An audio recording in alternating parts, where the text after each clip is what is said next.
نہ پوچھا. پھر 2-3 اور لوگوں کو ہم نے ٹٹولا, لیکن اس دن سب نے مسئلہ ہی بتایا, روٹی نہیں پوچھی.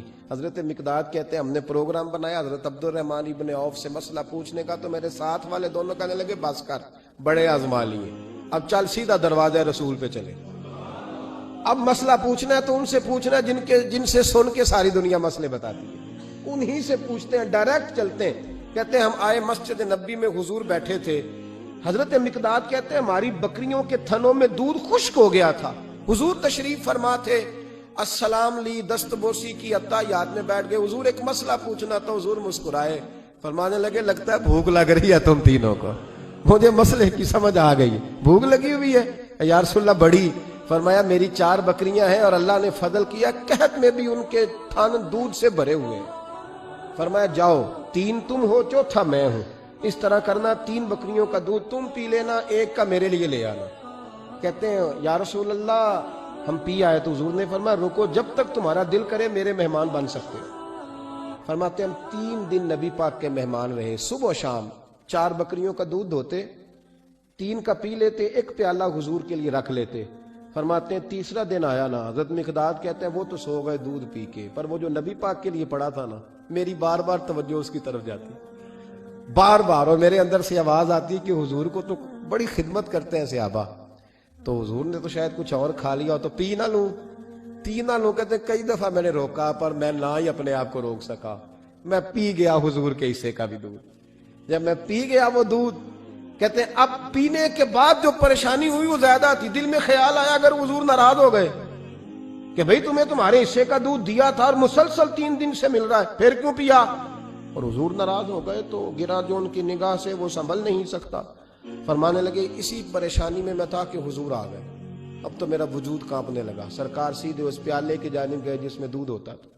فرماتے ہیں نبی پاک نے نہ اٹھایا کپڑا, اٹھایا برتن, دودھ نہیں تھا. حضور نے پوچھا نہیں کون پی گیا, بلکہ نبی پاک نے ہاتھ اٹھایا کہ اللہم اطعم من اطعمنی واسقی من سقانی, یا اللہ جو مجھے کھلائے تو اسے کھلا, جو مجھے پلائے تو اسے پلا.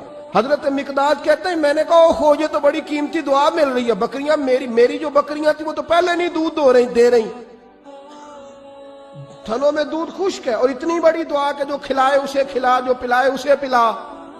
نبی کریم علیہ السلام کی دعا سنی تو کہتا میں بستر کے اندر منہ دیا ہوا تھا, جھٹ سے میں نے کپڑا اتارا, چھری پکڑی اور اپنے باڑے میں چلا گیا کہ ایک بکری ذبح کر کے لاتا ہوں, حضور کو کھلاتا ہوں تاکہ یہ دعا مجھے مل جائے کہ یا اللہ جو مجھے کھلائے تو اسے کھلا.